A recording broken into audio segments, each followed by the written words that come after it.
오늘 오전에는 옆에 분들, 앞뒤 분들과 함께 인사할 때 우리 이렇게 인사하도록 하겠습니다. 잘 기다리고 계시죠? 하고 인사하도록 합니다. 잘 기다리고 계시죠? 여러분은 누구를 기다리고 계세요? 그리고 또 누구를 기다리거나 어떤 일들을 기다릴 때 여러분 잘 기다리고 계세요? 아니면 잘못 기다리고 계세요?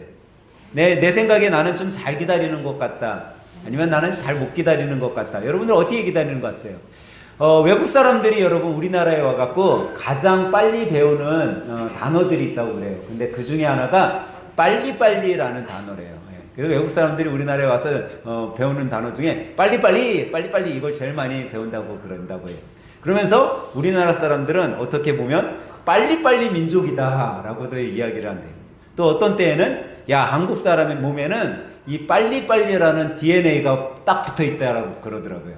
근데 왜 이렇게 외국 사람들이 우리나라 와갖고 빨리빨리라는 단어를 배우고 또 빨리빨리 DNA가 있나 보다라고 얘기 하나 해봤더니 옛날에 우리 어른들이 못 살 때, 먹고 살기 힘들 때, 자녀들이 굶고 살거나 그렇게 살지 않게 하기 위해서 또 그런 어려움의 고생을 대물림하기 싫어서 야, 빨리빨리 살아야 된다. 빨리빨리 일하고 빨리빨리 너도 행동해야지 굶고 살지 않아. 잘 살 수 있어. 이런 이야기들을 많이 하다 보니까 어떻게 보면 그 DNA가 우리 몸에 붙어 있는 것 같아요.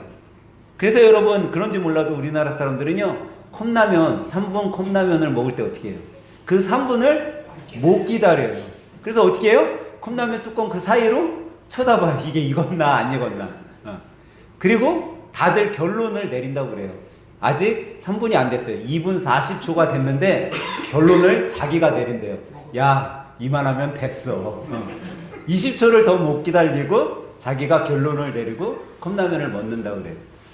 하다못해 여러분 자판기 커피 이렇게 뽑아 드시는 분들 알 거예요. 그 10초를 못 기다려서요, 자판기 커피 안에다가 손을 몇 번을 넣었다 뺐다 한다는 거예요.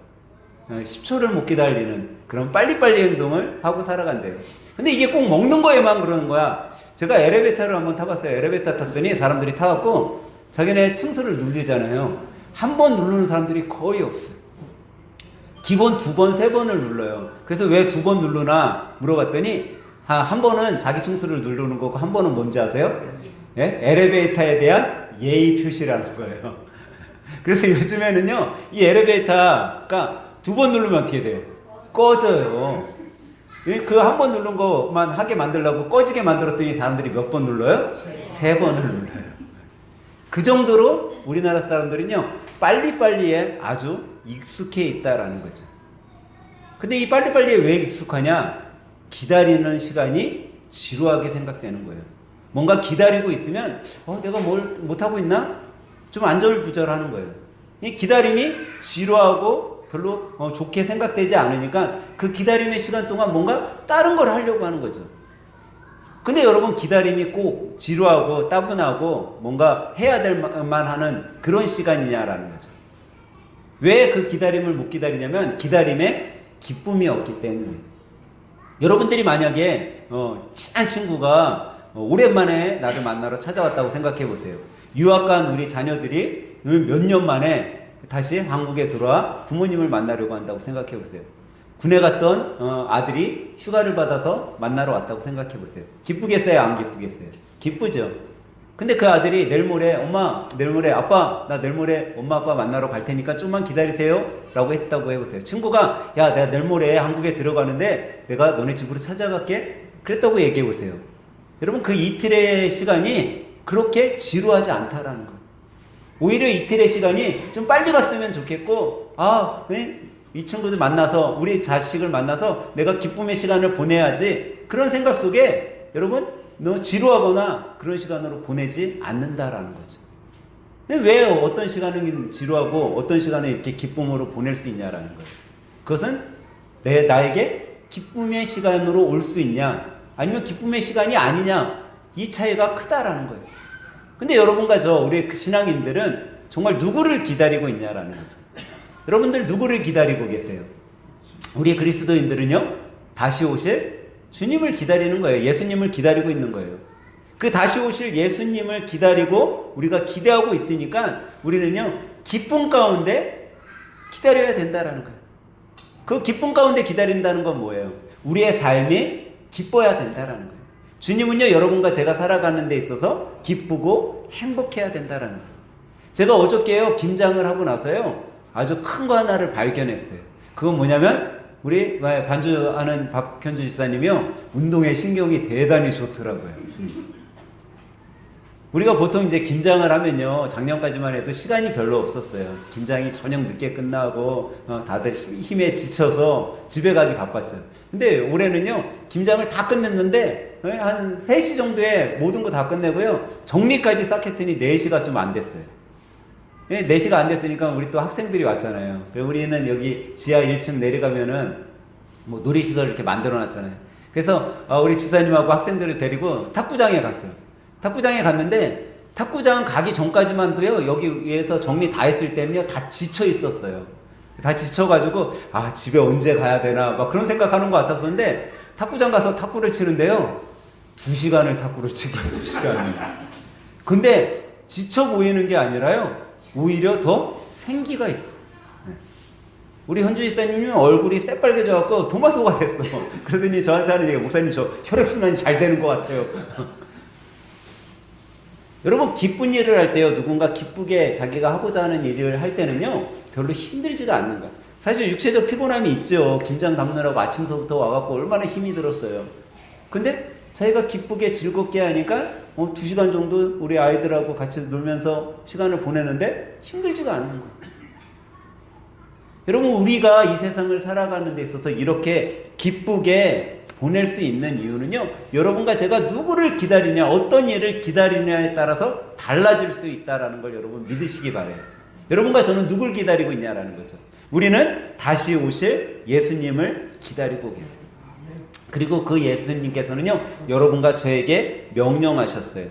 오늘 말씀을 통해 우리가 어떻게 기다려야 되냐고 깨우쳐주고 있는 거죠. 그래서 여러분, 오늘 이 아침에는요, 과연 주님이 오심을 기다리는 자로서 우리 하늘샘 성도들, 여러분과 제가 어떻게 무엇을 하며 우리 예수님을 기쁘게 기다릴 수 있을까를 한번 생각해 보면서 은혜를 나누려고 해요.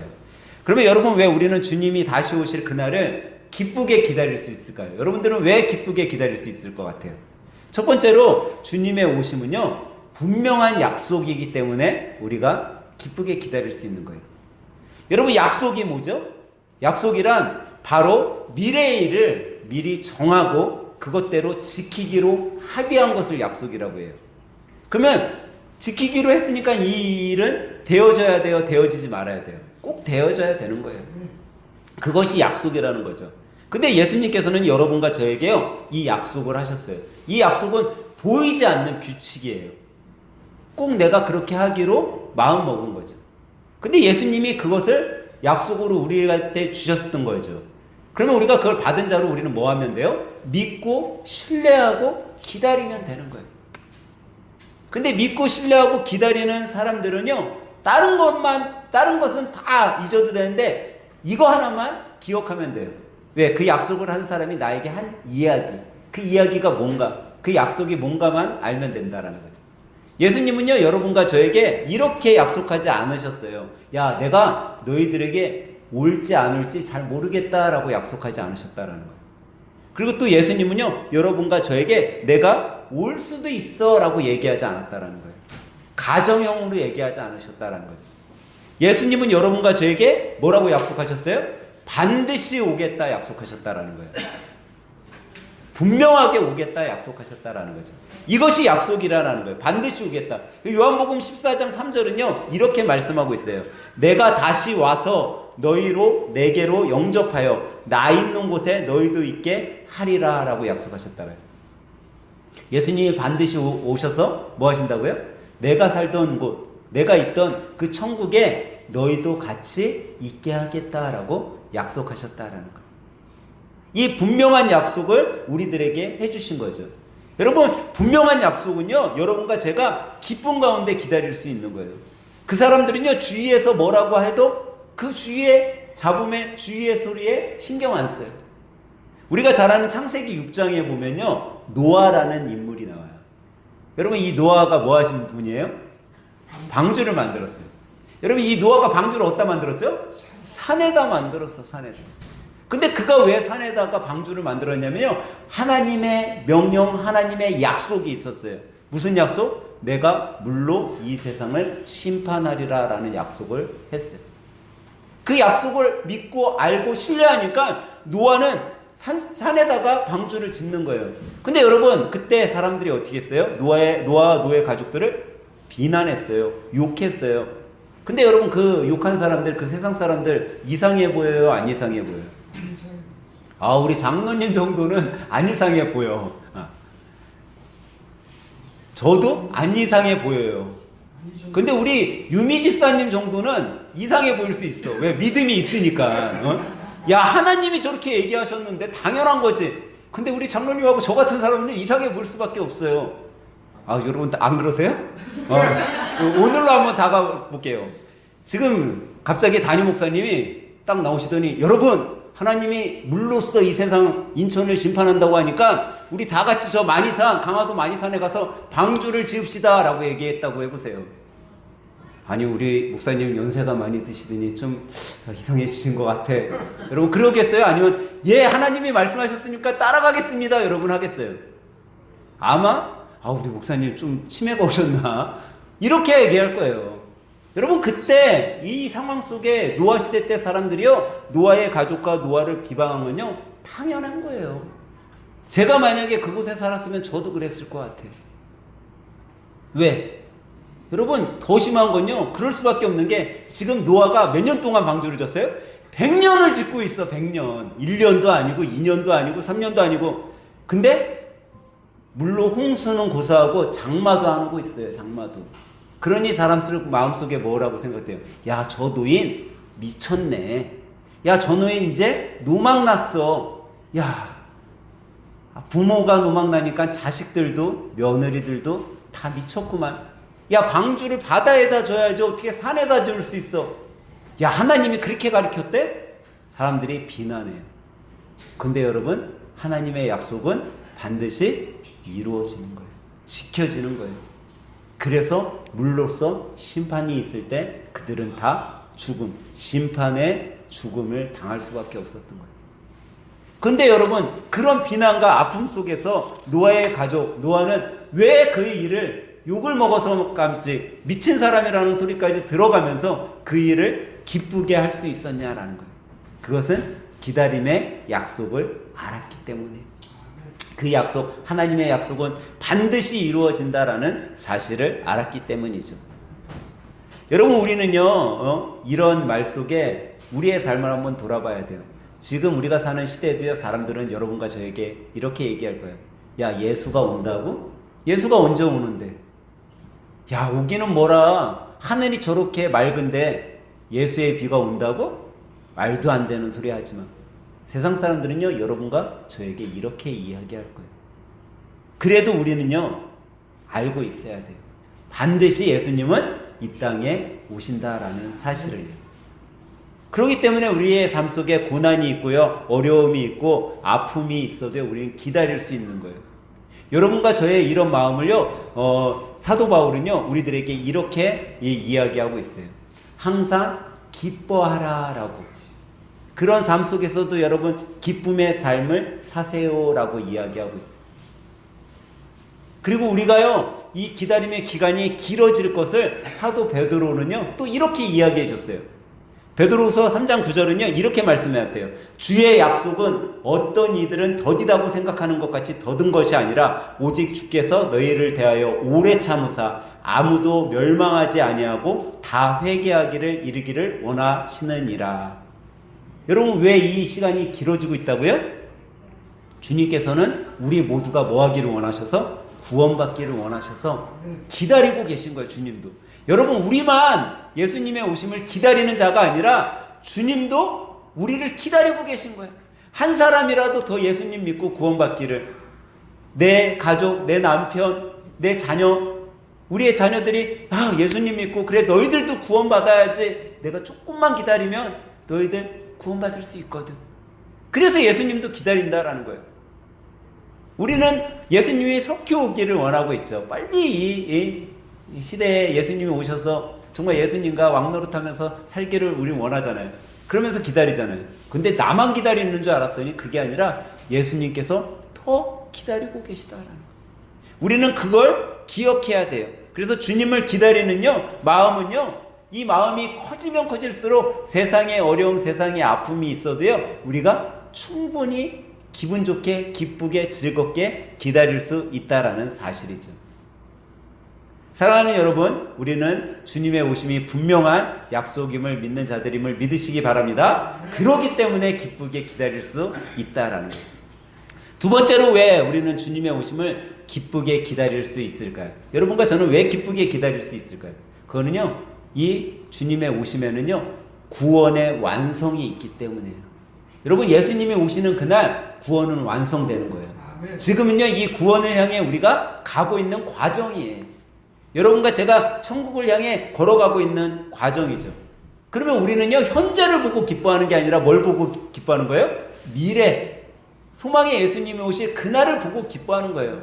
그러니까 우리는 어떤 생각을 할 수 있어요? 이런 생각할 수 있어요. 내가 현재 삶에 너무 지쳐요. 사업도 잘 안 되고 자녀들도 잘 따라오지 않고 나 행복하게 살라고 결혼했는데 내 남편, 내 아내도 내 마음대로 따라오지 않아. 너무나 힘들어. 세상 것으로 이 힘듦을 좀 이겨보려고 세상 것에 좀 취해보기도 하고 세상 것에 빠져서 살아보기도 해요. 근데 여러분, 진정한 나에게 기쁨을 가져다 주지 못하는 거예요. 그런데 주님께서 나에게 기쁜 마음을 주셨어요. 뭐라고? 장차 내가 너 오면 이것으로 인해 이 구원의 완성이 다 이루어져. 그거는 다시 말하면 이런 말이에요. 내가 너희들에게 왔을 때 지금 너 고민하고 있는 거 다 해결된다. 너 지금 아파하는 거 다 해결돼. 너 지금 몸이 안 좋아, 건강이 나빠서 힘든 거 다 해결된다라고 이야기하고 계시는 거예요. 그러니까 지금의 현재로 인해 너희들 그걸로 인해 힘들어하고 고민하지 말고 아파하지 말고 미래에 향한 나를 보고 기뻐하라라고 말씀하십니다. 여러분, 이 구원의 완성이 있음을 여러분과 제가 알잖아요. 우리는요, 기뻐할 수 있는 거예요. 그래서 바울 사도는요, 로마서 8장 18절에 이렇게 말씀하셨어요. 현재의 고난은 장차 우리에게 나타날 영광과 비교할 수 없도다라고 얘기하고 있습니다. 여러분, 현재의 고난 힘든 것 같잖아요. 정말 죽을 것 같잖아요. 그런데요, 이게 장차 여러분들이 주님 오시는 그날 내가 누릴 그 영광하고는 비교도 안 돼. 그리고 제가 종종 여러분들에게 말씀드리잖아요. 여러분들 힘들고 어려울 때, 아픔이 있을 때, 여러분, 그게 정말 죽을 것 같잖아요. 근데 잠깐만 지나보세요. 여러분, 그 시간이 곧 지나가요. 그리고 그 힘들었던 시간, 그 아픔의 시간, 너무 괴로웠던 그 시간, 정말 지날 것 같지 않았던 시간도요, 다 지나가요. 그리고 내가 그때 난 정말 못 이길 것 같았었는데, 그때 그 고비를 내가 정말 못 이겨낼 것 같았는데, 내가 그래도 이겨냈네. 내가 그 힘든 시간 잘 버텨냈네. 그런 생각을 하게 된다라는 거예요. 근데 그 생각을 할 수 있는 이유가 뭐냐? 여러분과 제가 구원의 완성을 바라보고 미래를 바라보고 미래의 소망을 두고 살아가면요, 우리는 할 수 있는 거예요. 주님을 만나는 순간 모든 건 사라질 테니까. 여러분, 성경을 보면요, 성경에요, 예수님을 뭐로 비유했냐면요, 신랑으로 비유해요. 그리고 여러분과 저를 뭐로 비유하죠? 신부로 비유해요. 우리나라는 이제 결혼식 갈 때 신랑 신부가 이제 같이 결혼식장에 입장을 하잖아요. 유대 시대 때, 이 예수님 시대 때는요, 결혼식이 어땠냐면 신랑이 신부 집에 찾아오는 거예요. 신랑이 뭐하고 신부 집에 찾아오냐면 신부를 데려가서 같이 살 집을 잘 장만해 놓고 난 후에 신부를 데리러 신부 집에 와. 그때 신랑이 신부 집에 올 때요, 내가 며칠 날 가겠습니다 라고 얘기하고 오지 않는다라는 거예요. 언제 올지, 신랑이 언제 올지 몰라. 그냥 결혼 날짜만 잡아놓고 신랑이 날 데리러 올 거야, 막연한 시간을 신부는 기다려요. 근데 이 신부들이 이 신랑이 올 때 어떻게 기다리냐라는 거예요. 그 녀석 집 만들어 놓고 온다고 하더니 아직도 안 와? 짜증나 죽겠네. 언제 날 데리러 올 거야? 이렇게 기다리지 않는다라는 거예요. 신부들이 다 뭐라고 기다려요? 꽃단장하고 우리 신랑님이 나 분명 데리러 오겠지. 야, 오늘 올까? 내일 올까? 준비하면 기다린다라는 거죠. 그 준비하면서 기다릴 때 그들이 너무너무 기쁘게 기다린다라는 거예요. 언제 올지를 모르겠는데. 여러분 한번 여러분들 삶 속에 생각해 보세요. 여러분들 집에 우리 자녀들이 늦게 오거나 우리 남편, 우리 아내가 늦게 올 때 여러분들은 어떻게 기다리고 있냐라는 거예요. 혈압이 이만큼 올라와 있어가지고 이 인간, 이 녀석들 언제 지금 올 거야 라고 기다리고 있어요? 아니면 기쁜 마음으로 기다리고 있어요? 제가 예전 교회에 있을 때 교구 목회자로서 사역할 때 우리 교구에 그 부부들이 많았어요. 이제 장년층 교구들 이렇게 사역하다 보면 부부들이 많잖아요.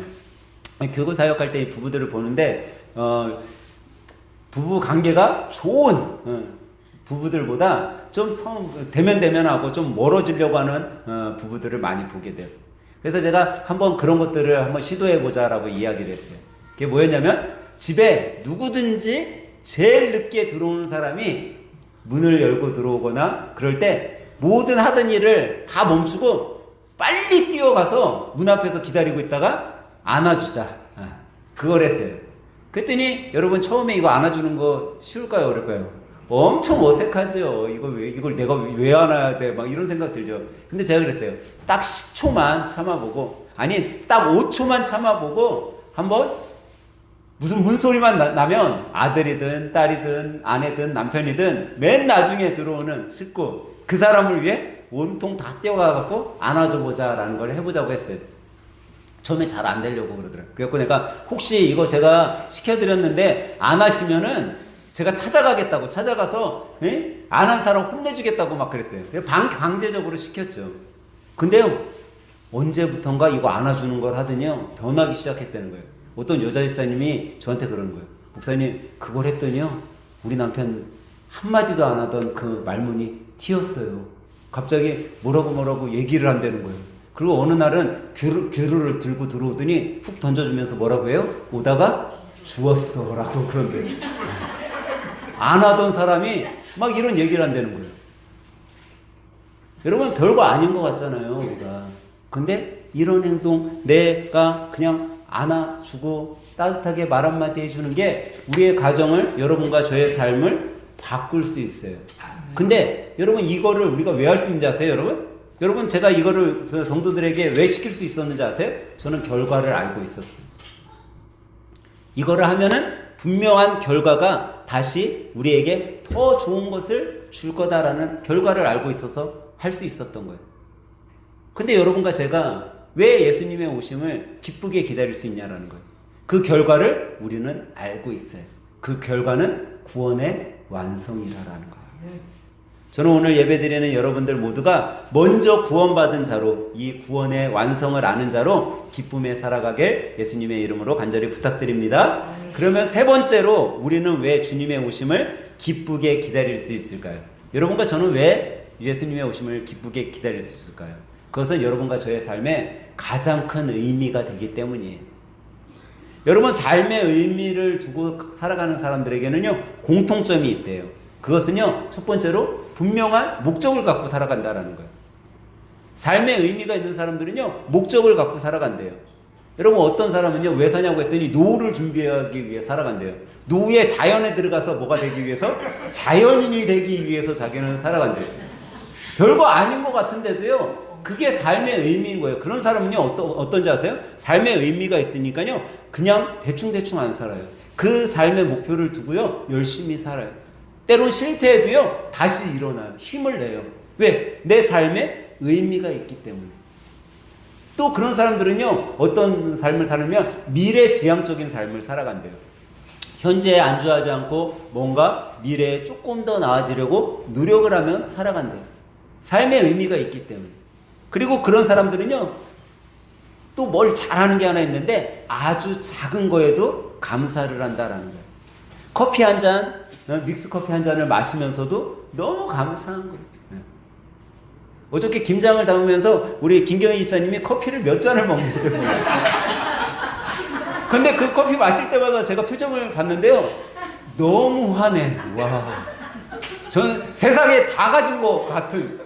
그러니까 제가 종종 깜짝깜짝 놀라는 게 이걸 커피를 마시는 건지 아니면 여러분 이렇게 요즘에 비싼 커피는 황금을 뿌리잖아요. 금가루를 뿌리잖아요. 금가루를 뿌린 커피를 마시는지 제가 막 혼돈이 돼. 그래서 이렇게 한 잔 마시잖아요. 그럼 저도 빨리 가서 마셔야 될 것 같은 거예요. 근데 여러분 그게 아주 작은 거에도 감사하는 거예요. 근데 이런 사람이 어떤 사람이 이렇게 살아가냐? 삶에 의미가 있는 사람들이 이렇게 살아간다라는 거예요. 여러분 하나님은요 여러분과 저에게 삶의 의미를 주셨어요. 근데 그 삶의 의미 가운데 세상 사람도요 여러분 삶의 의미가 있으면 이렇게 살아가잖아요. 미래를 지향하고 감사하고. 근데 하나님께서는 여러분과 저에게요 더 큰 하나를 더 플러스해 주셨어요. 그게 뭐냐면 하나님이 여러분과 저를 이 땅에 보내신 삶의 목적, 계획하심이 있다라는 거예요. 그 계획하심은 뭐냐면요 여러분과 제가 겸손하게 사랑하면서 살아가라고 우리들에게 이 땅에 보내신 거예요. 여러분 그 사랑은 다른 사랑이 아니라 예수님께 받은 그 사랑을 우리도 베풀면서 살아가라라고 우리를 보내셨다는 거예요. 그러면 내가 먼저 예수님의 사랑을 받은 자로 어떻게 살아가야 돼요? 우리 사랑하면서 살아가야 되는 거예요. 이 사랑하면서 살아갈 수 있는 사람은요 미래를 잘 알고 있는 사람들이죠. 여러분 이 미래를 아는 사람들을 다른 말로 하면 소망을 가진 자라고 이야기를 해요. 그래서 성경은요 요한일서 3장 3절에 이 소망을 가진 자는 그의 깨끗하심과 같이 자기를 깨끗게 하느니라 라고 얘기하고 있어요. 다시 말해서 우리의 삶을요 깨끗하게 살아가야 되는 거예요. 더러운 것으로 우리의 삶을 채우는 것이 아니라 내 몸을 채우는 것이 아니라 내 안을 깨끗하게 만들면서 살아가야 되는 거예요. 그러면 깨끗하게 살려면 어떻게 해야 돼요? 내가 깨어 있어야 되는 거예요. 성경은 분명 얘기하고 있어요. 마가복음 13장 33절에 깨어 있으라 라고 이야기했어요. 여러분 자고 있는 사람은요 누가 자기를 업어가는지도 몰라요. 어떤 도둑이 들어와서 내 것을 다 빼앗아 가는지도 알지도 못해요. 근데 깨어 있으면요 어떻게 알아요? 깨어 있으면 도적이 와도 금방 알고 문을 잠글 수 있는 거예요. 내 것을 가져가려고 하면 내가 다시 뺏을 수 있는 거죠. 그래서 성경은 여러분과 저에게 깨어 있으라 라고 이야기하고 있는 거예요. 삶의 의미가 있는 사람은요 이렇게 살아가야 돼요. 깨어서 준비해야 돼요. 제가 종종 신방을 갈 때 우리 집사님들한테 연락을 안 하고 갈 때가 있어요. 근데 남자 집사님들은 남자 성도님들은 좀 다른데 여자 집사님들은요 제가 불쑥 집에 찾아가면요 이렇게 얘기해요. 목사님 10분만 바깥에서 잠깐만 계세요. 아니 5분만 계세요. 그러더니요 5분 동안 뭐가 되나 딱 봤더니 여자 집사님인데 소모즈가 돼. 얼마나 빨리 바바바박 하더니 목사님 들어오세요 딱 하고 딱 들어갔는데 집이요 나는 원래부터 그렇게 항상 깨끗하고 그냥 말끔하고 그냥 반짝반짝한지 딱 들어갔더니 깨끗해. 봤더니 그 5분 사이에 벌써 싹 끝낸 거예요. 집 정리를. 근데 왜 그러시나 봤더니 하다못해 이 보잘것없는 목사인데도 우리 집사님들 마음속에 삶의 의미로 우리 목사님 맞이할 때는 그래도 내가 조금 깨끗하게 조금 우리 목사님 왔을 때 기분 좋게 이렇게 맞이해야지 하는 마음이 있으니까 집을 5분 사이에 그렇게 치우는 거죠. 그렇다고 우리 남자 집사님들이 그렇지 않다라는 거 아니에요. 우리 남자 집사님들도 목사님들. 근데 여러분들 마음속에 하다못해 부족한 목사도 그렇게 생각하고 맞이하는데 내가 예수님을 내 마음속에 예수님을 내 삶 가운데 모시려고 하면 우리가 어떤 준비를 하고 모셔야 되냐라는 거. 우리가 어떤 준비 가운데 주님을 모셔야지 되겠냐라는 거죠. 그러면 여러분 삶의 가장 큰 의미 누가 돼야 될까요? 바로 예수님이 되셔야 되는 거예요. 우리 삶의 가장 큰 분은 예수님이세요. 아무리 어떤 훌륭한 가스펠 가수가 찬양을 잘한다고 해도요 그 찬양 잘 부르는 사람이 내 삶의 의미가 될 수 없어요. 아무리 설교를 잘하는 목회자가 있다 한들 그 목사가 내 삶의 의미가 되어서는 안 돼요. 여러분 우리는 사람을 보고 신앙생활하는 사람들이 아니에요. 그러면 여러분 삶의 의미를 우리가 뭐 해둬야 돼요? 주님께 주잖아요. 그러면 세상 것이 나를요 어떻게 기분 좋게 하지 않아요. 우리가 뭔가 내가 힘들고 아프고 상처받으면 그 상처받은 거 내가 힘든 거를 좀 채워보고자 좀 해결해보고자 세상 것으로 자꾸 위안받으려고 하니까 세상 것에 자꾸 세상과 타협하고 세상 것을 하게 되는 거예요. 근데 내 안에 예수님을 삶의 가장 큰 의미로 두면요 내가 힘들고 고난이 되고 아픔이 있을 때 누굴 찾게 돼요? 예수님을 찾는 거예요.